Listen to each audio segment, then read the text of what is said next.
और इस तरह अगर कोई जाहिल इंसान आपसे बेस करना चाहे कि नहीं ये ऐसे है, बस आपके यू आर अ ग्रेट, ये कह दैट्स ऑल। मज़ीद आपने बहस नहीं करना है। Got it? ये मेरी बातें गौर से आप लोग सुने। ये इंशाल्लाह आज से 20-25 साल के बाद शायद आपको कोई बताए, फिर आप खुद कहेंगे लाला यू आर राइट। बाकी करने वाले की ज़ात अल्लाह की ज़ात है, अल्लाह के साथ वाबस्ती की बनाए। अस्सलाम वालेकुम, how is everybody? I hope everybody is fine. अल्लाह है, you see what a great slogan. It is the 21 episode of Lala International English Commission classes. Okay, today I am going to teach you should have passive voice. Let me write down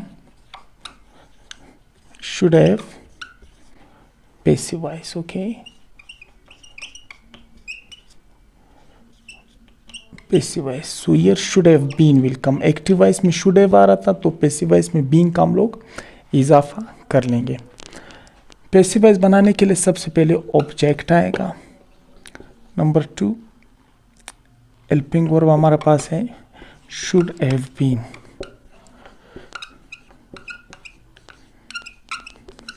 thirdly verb, third form of the verb आज हम past participle भी कहते हैं। Fourthly bye subject आ जाएगा। Let me write down. I say Akram को खत लिखना चाहिए था। अब ये जुमला एक्टिव है पैसिव वॉइस। एक बात आप लोग हमेशा याद रखें, जुमला बनाने से पहले you have to think whether it is active voice और पैसिव वॉइस। ये एक्टिव है कि पैसिव? अब देखें, अकरम को खत लिखना चाहिए था। अब ये काम कौन कर रहा है इस जुमले में? अकरम खुद कर रहा है। खत लिखना चाहिए था, तो ये एक्टिव वॉइस है। ठीक है, अकरम शुड हैव, ये जुमला एक्टिव वॉइस के तरीके से हम लोग बनाएंगे। ठीक है, Akram should have, Akram verb इसमें क्या है? लिखना। Akram should have written, write, wrote, written, third form of the verb written है। Akram should have written a letter. Interrogative किस तरह बनेगा?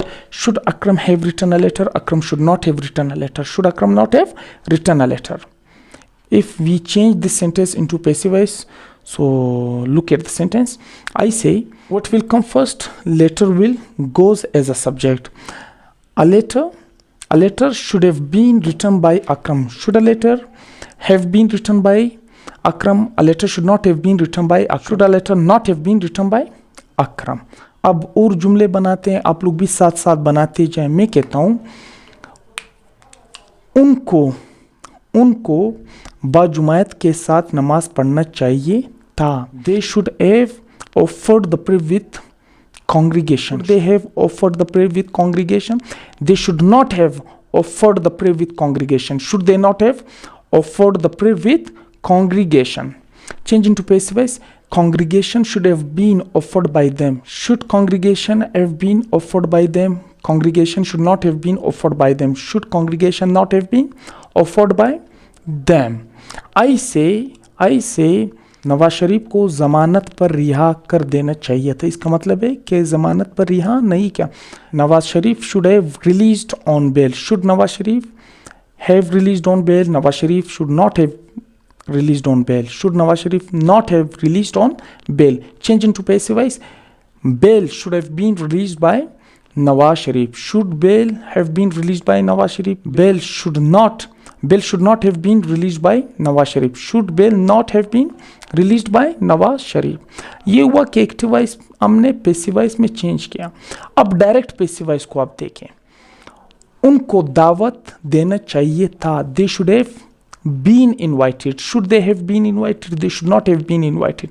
Should they not have been invited? मैं कहता हूँ आपको पढ़ाना चाहिए था। You should have been taught. Should you have been taught? You should not have been taught. Should you not have been taught? And you can make so on and so far sentences. Okay, इसी तरह बेताश जुमले आप बना सकते हो और आप net में भी फाइंड आउट कर सकते हैं जुमले। देखें, ये एक दफ़ा आप ग्रामर को सीख ले, ये कभी भी नहीं बदलेगा। आज हमने क्या पढ़ा? Should have been passive voice हमने पढ़ा। हम कब इस्तेमाल करते हैं?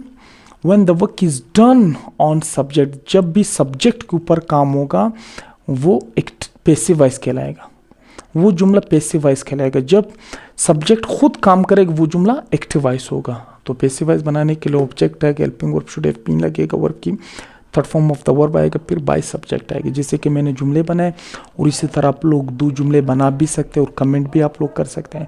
You see once comprehend it in इंशाल्लाह it will help you entire life. देखिए अंग्रेज़ी यार पूरी दुनिया में बोली जाती है, मैं हैरान हो जाता हूँ, लोग कहते हैं यार अंग्रेज़ी सीखने का क्या मतलब है, कि हम क्यों सीखें, हम थोड़ी ग़ुलाम हैं।